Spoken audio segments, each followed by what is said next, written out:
Hello everyone, कैसे हैं आप सभी। मैं आशा करती हूँ आप सभी स्वस्थ होंगे।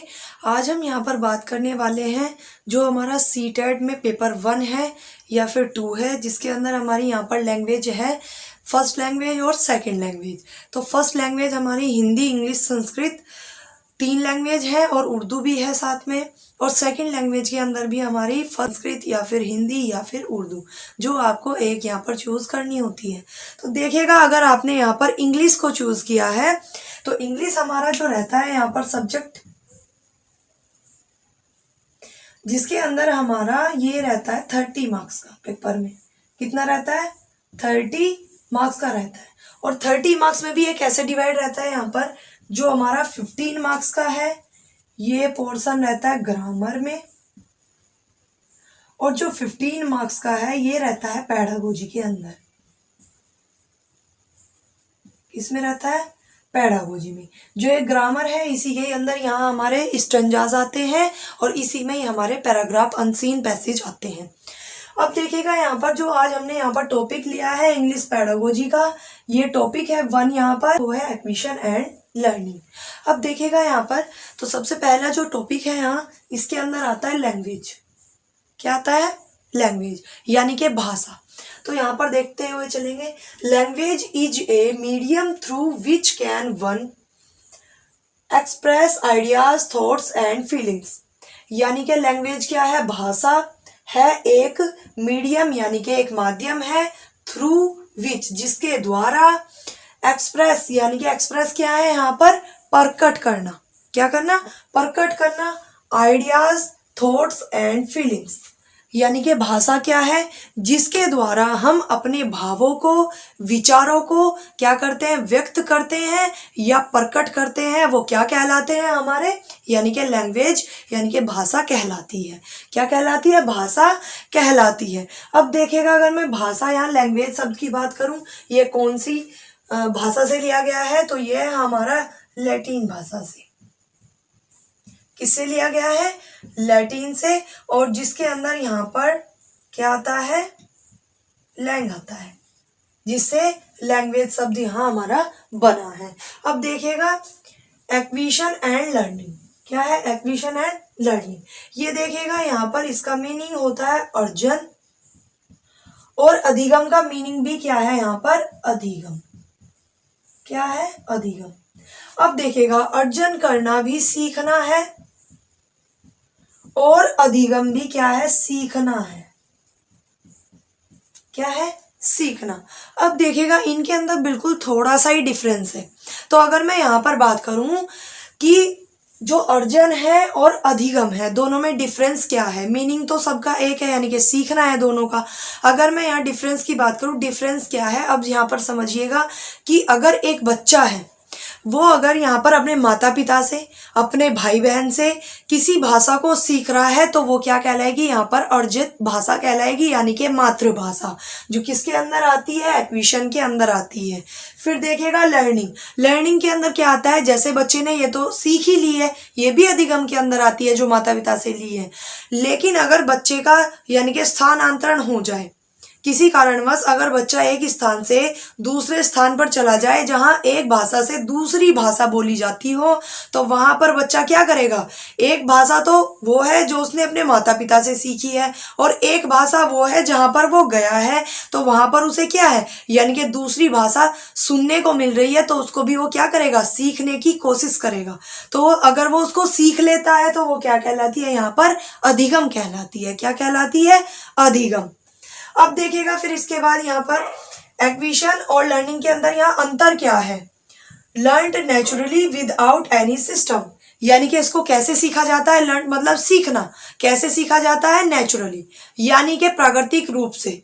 अब देखिएगा, ये कैसे है? देखिएगा, बच्चे के अंदर जन्मजात अक्षमता होती है किसी भी भाषा को सीखने की। ये किसने कहा है? चोम्स्की ने कहा है कि बच्चे के अंदर क्या है? जन्मजात अक्षमता होती है, यानी कि एबिलिटी होती है, वो किसी भी भाषा को क्या कर सकता है? सीख सकता है।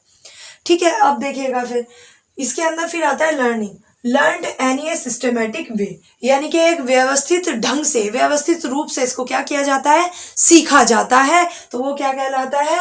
लर्निंग कहलाता है। क्या कहलाता है? लर्निंग।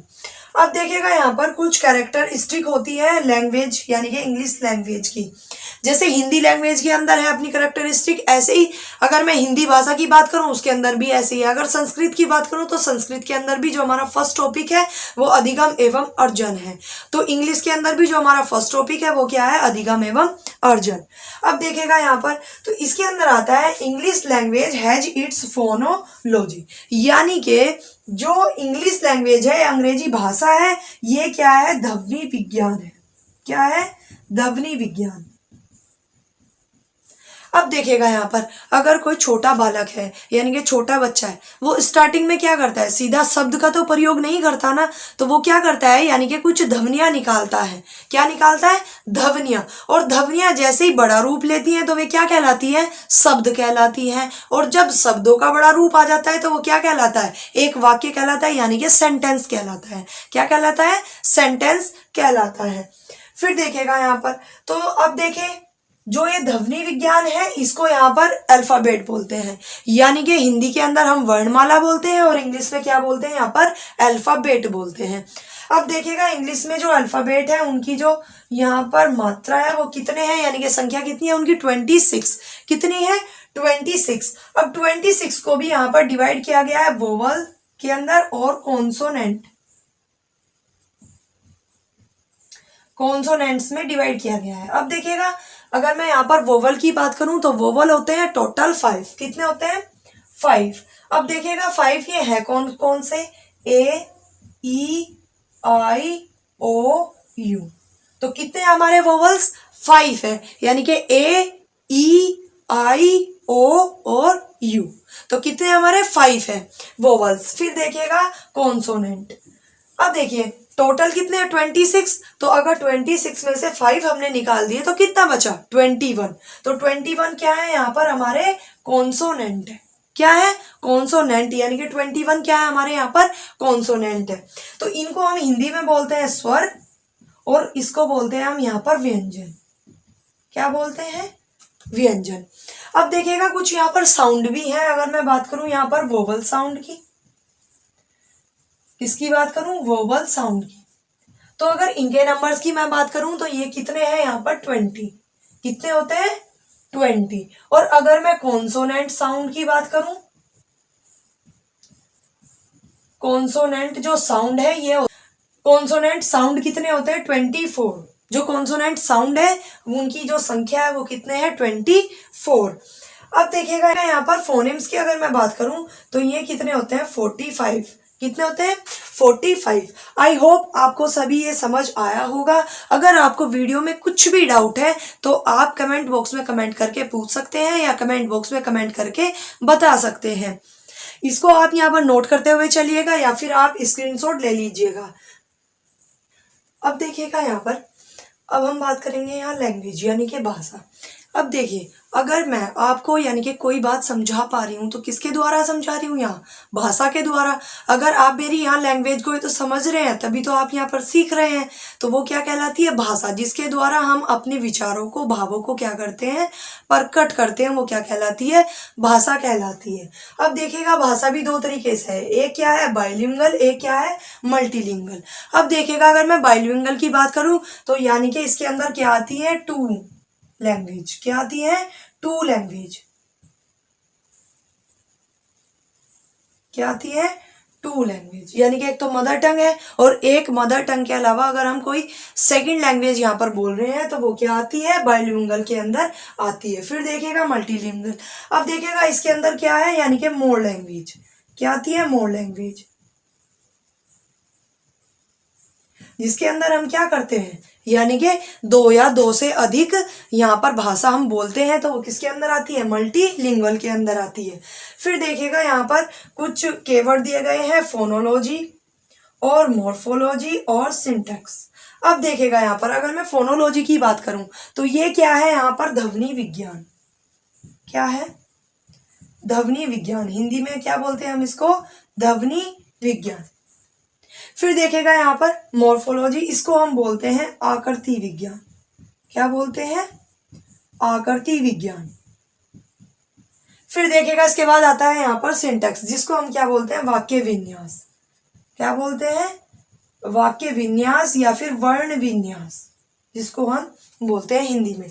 तो अब देखिएगा ध्वनि विज्ञान की अगर मैं बात करूं फोनोलॉजी, अब देखिए जब कोई छोटा बच्चा है तो वो क्या करेगा, ए ई उ आ ऐसे ही तो बोलेगा, तो वो पूरा वर्ड यानी कि नहीं बोल पाएगा। तो इसके अंदर क्या आता है, साउंड पैटर्न। क्या आता है, साउंड पैटर्न। किसके अंदर आता है, यहाँ पर फोनोलॉजी के अंदर क्या आता है, साउंड पैटर्न, जिसके अंदर बालक क्या करेगा, ओनली साउंड देगा, यानी कि पूरा वर्ण या पूरा वर्ण का तो उच्चारण करेगा, यहाँ शब्द का उच्चारण नहीं कर पाएगा या वाक्य का उच्चारण नहीं कर पाएगा, यानी कि नहीं करता है बालक। तो वो किसके अंदर आता है, साउंड पैटर्न के अंदर। फिर देखेगा morphology, words are built out of smaller speech units, यानी कि इसके अंदर क्या करेगा, थोड़ा थोड़ा यहाँ शब्दों को मिलाकर बोलने की कोशिश करेगा या वर्णों को मिलाकर बोलने की कोशिश करेगा। तो वो किसके अंदर आएगा, मॉर्फोलॉजी के अंदर आएगा, जिसके अंदर वो कुछ बात यहाँ पर कहने की कोशिश करेगा, स्मॉलर स्पीच। फिर देखेगा यहाँ पर सिंटैक्स यानी कि वाक्य विन्यास, इसके अंदर क्या है, arrangement of words and formation sentence, यानी कि वो क्या करेगा, यहाँ पर अरेंजमेंट करेगा, किसका, शब्दों का अरेंजमेंट करेगा, और उसके बाद अरेंजमेंट किसका करेगा यहाँ पर, यानी कि वाक्य का। तो वो किसके अंदर आता है, सिंटैक्स के अंदर आता है, जिसको हम क्या बोलते हैं, वाक्य विन्यास बोलते हैं। अब देखेगा फिर टाइप ऑफ मॉर्फिम्स। आई होप आपको सब कुछ समझ आ रहा होगा, क्लियर। आप यहाँ पर चैनल को सब्सक्राइब करना ना भूलिएगा, जिससे जो भी हमारी वीडियोस रहेंगी, जो भी हमारी नेक्स्ट वीडियो रहेंगी, वो आप तक आसानी से पहुँच पाए। अगर आपको वीडियो थोड़ी सी भी हेल्पफुल लग रही हो तो आप वीडियो को यहाँ पर लाइक करिएगा और शेयर करिएगा और चैनल को सब्सक्राइब करना ना भूलिएगा, जिससे मुझे भी मोटिवेशन मिलता रहे और मैं आपके लिए बेहतर वीडियो ला सकूँ। अब देखेगा यहाँ पर टाइप्स ऑफ मॉर्फिम्स, क्या हम बात करते हैं यहाँ पर टाइप्स ऑफ मॉर्फिम्स की। अब देखिएगा इसके अंदर आता है प्रीफिक्स और सुफिक्स। क्या आता है, प्रीफिक्स और सुफिक्स। अब देखिएगा इसको हम हिंदी में क्या बोलते हैं, यहाँ पर हिंदी में ये हमने पढ़े हुए हैं, लेकिन अगर इंग्लिश में हमें नहीं पता तो हम वहाँ नहीं लगा पाएंगे। तो यहाँ पर जो हमारा प्रीफिक्स है इसको हम क्या बोलते हैं, उपसर्ग। क्या बोलते हैं, उपसर्ग। अब आप बोलोगे ये तो हमने पढ़ा हुआ है, लेकिन हमको इंग्लिश में नहीं पता था। तो उपसर्ग देखिए, अगर आपने हिंदी के अंदर पढ़ा है तो आपको जाहिर सी बात है पता होगा कि उपसर्ग हम किसको बोलते हैं, यानी कि जो वर्ड के कहाँ लगता है, स्टार्टिंग में यूज होता है, उसको हम क्या बोलते हैं, क्या बोलते हैं, प्रीफिक्स। प्री मतलब पहले, प्री मतलब पहले। तो उपसर्ग क्या होते हैं, जो शब्दों से पहले लगाए जाते हैं, तो उनको हम क्या बोलते हैं, उपसर्ग बोलते हैं। फिर देखेगा सुफिक्स। तो सुफिक्स क्या है, जो यानी कि वर्ड के कहाँ एंडिंग में यूज होता है, तो उसको हम क्या बोलते हैं, प्रत्यय। हिंदी के अंदर क्या बोलते हैं, हम इसको प्रत्यय बोलते हैं, और इंग्लिश में प्रीफिक्स और सुफिक्स। तो यहाँ पर देखिएगा अगर हम कोई भी शब्द यहाँ पर बना रहे हैं तो उसमें हमारा क्या यूज होता है, प्रीफिक्स एंड सुफिक्स, यानी कि उपसर्ग और प्रत्यय। उपसर्ग क्या है, जो शब्द से पहले लगेगा, और प्रत्यय क्या है, जो शब्द के एंडिंग में लगेगा, यानी कि लास्ट में लगेगा। तो अब देखिएगा फिर इसके बाद ये आप यहाँ पर नोट करते हुए चलिएगा, या फिर आप इसका स्क्रीनशॉट यहाँ पर लेते हुए चलिएगा। फिर देखिएगा यहाँ पर एक आता है LAD। क्या आता है, LAD। थोड़ा सा इसको समझते हुए चलिएगा, यहाँ पर फुल फॉर्म भी आ जाती है इसकी, और पूछ लिया जाता है ये किसने दिया है या किसने नहीं दिया है। तो ये छोटे छोटे यहाँ पर जो यानी कि हमारे मेन पॉइंट है, जिनको हम बोलते हैं सीटेट के अंदर पॉजिटिव पॉइंट। क्या बोलते हैं, पॉजिटिव पॉइंट। अब देखिएगा यहाँ पर अगर सीटेट के अंदर हम पॉजिटिव पॉइंट को यहाँ पर अपने माइंड में सेट करके जाते हैं, क्वेश्चन चाहे कैसे भी पूछ ले, हम वहाँ पर फिक्स यानी कि आंसर अपना लगा सकते हैं। फिर देखिएगा LAD को। तो LAD क्या है, यहाँ पर लैंग्वेज